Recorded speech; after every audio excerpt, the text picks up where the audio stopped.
謎。 Halo boy, kita akan lanjutkan One Piece pada episode 1094 di mana Luffy, Jinbe, Chopper, dan Bonnie telah memakai baju secara ilegal dan langsung dikejar oleh polisi yang berbentuk Kuma. Mungkinkah itu adalah si Kuma?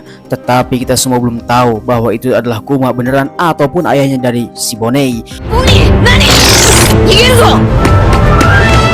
Memang gawat sekali penyerangan terus saja bertubi-tubi yang dilakukan oleh Kuma sehingga Luffy bersama kawan-kawannya terpojok di sebuah ruangan. Akhirnya dengan terpaksa Luffy bersama kawan-kawannya pun memutuskan untuk bisa melawan si Kuma.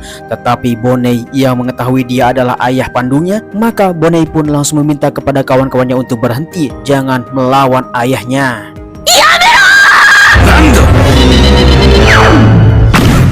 Oh, apa yang terjadi boy? Tiba-tiba saja si Kuma pergi dan meninggalkan mereka semuanya. Tiba-tiba saja Luffy sudah berumur 70 tahun. Dan begitu juga Chopper, apalagi Jinbe. Tetapi Jinbe malah menjadi muda. Dikarenakan perubahan wujud, maka Kuma pun pergi karena tidak mengenal mereka semuanya. Dan akhirnya mereka selamat dari insiden kematian. Akan tetapi sayang sekali Luffy bersama Chopper pun telah menjadi tua. Tiba-tiba saja dia menembus dinding. Semuanya langsung kaget. Ya, sekarang kita akan melihat perwujudan Luffy pada umur 70 tahun di masa depan dengan kekuatan Bonnie yang dikeluarkan untuk bisa melindungi teman-temannya walaupun sakit hati pada teman-temannya karena mereka semua akan menghajar sang ayah tercinta walaupun dia adalah bentuk pasifista. Di sana Jinbe pun langsung mengatakan kepada mereka semuanya bahwa sebenarnya Kuma sebelum masuk ke dalam organisasi revolusi dia sudah menjadi buronan sampai sekarang, bahkan telah dihukum mati menjadi manusia yang berbentuk robot dan bekerja di berbagai negara dan diduplikasi menjadi pasifista. Mendengar percakapan itu semuanya, tentunya sang anak Bonnie pun tidak terima apa yang dikatakan oleh mereka semuanya dan langsung membawa sebuah alat dan langsung menghajar Luffy bersama kawan-kawan.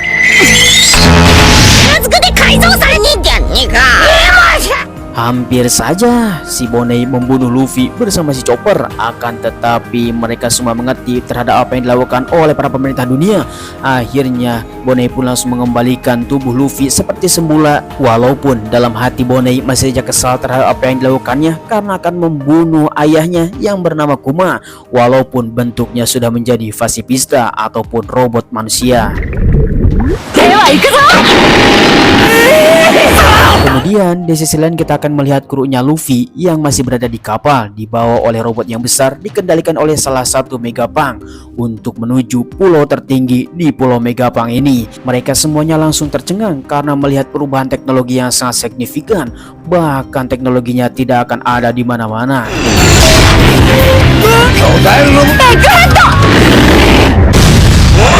Singkat waktu, mereka semua telah sampai di pulau tertinggi Vegapunk. Namun Zoro tidak mau keluar dari kapal karena akan menunggu di sini karena pulau Vegapunk adalah milik pemerintah dunia. Dan yang lainnya akan masuk ke dalam laboratorium Vegapunk. Di dalam perjalanan mereka semua mengingat di Pulau Langit bahwa awan yang mereka injak sangatlah lembut sekali sehingga mereka semuanya langsung loncat-loncat. Singkat waktu mereka semua pun langsung diinformasikan oleh Lilith bahwa mau masuki laboratorium Vegapunk harus ganti baju terlebih dahulu yang sudah disediakan di samping laboratorium.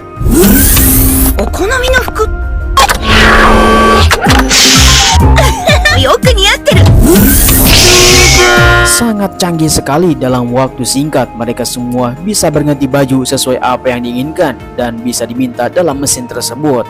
Akan tetapi Zoro bersama Brook tetap saja tinggal di kapal karena mereka tidak mengetahui situasi yang sangat berbahaya ketika datang ke pulau pemerintah dunia.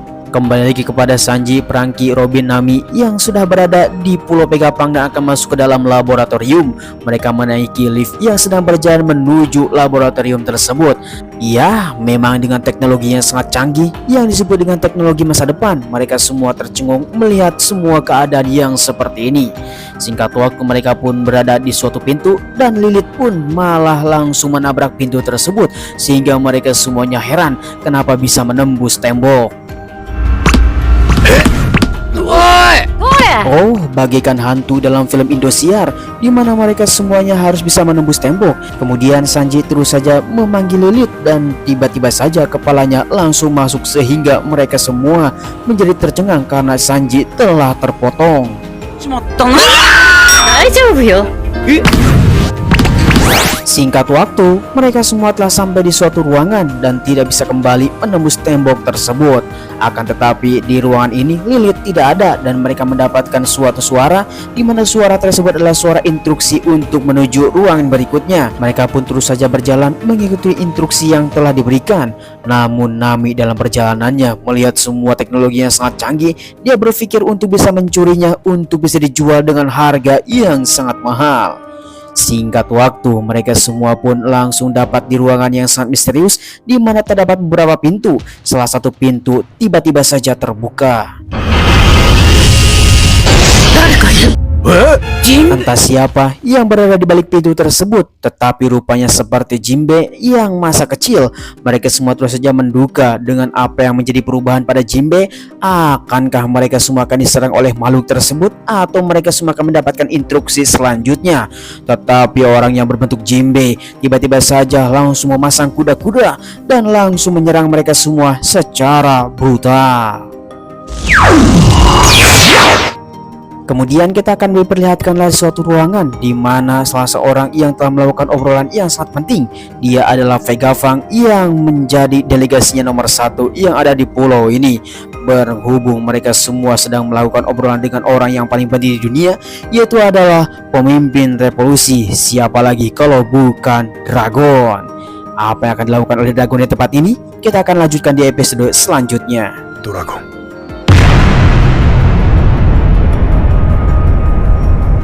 Oh, boy semuanya, kami ucapkan terima kasih bagi kalian semua sudah nonton.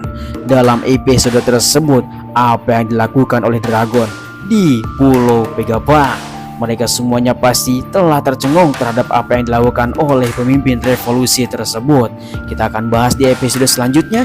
Jika kalian tidak ingin ketinggalan dari episode-episode selanjutnya dan anime-anime yang sangat luar biasa, silahkan kalian klik tombol subrek supaya kalian mendapatkan notifikasi dan anime terbaru bersama kami.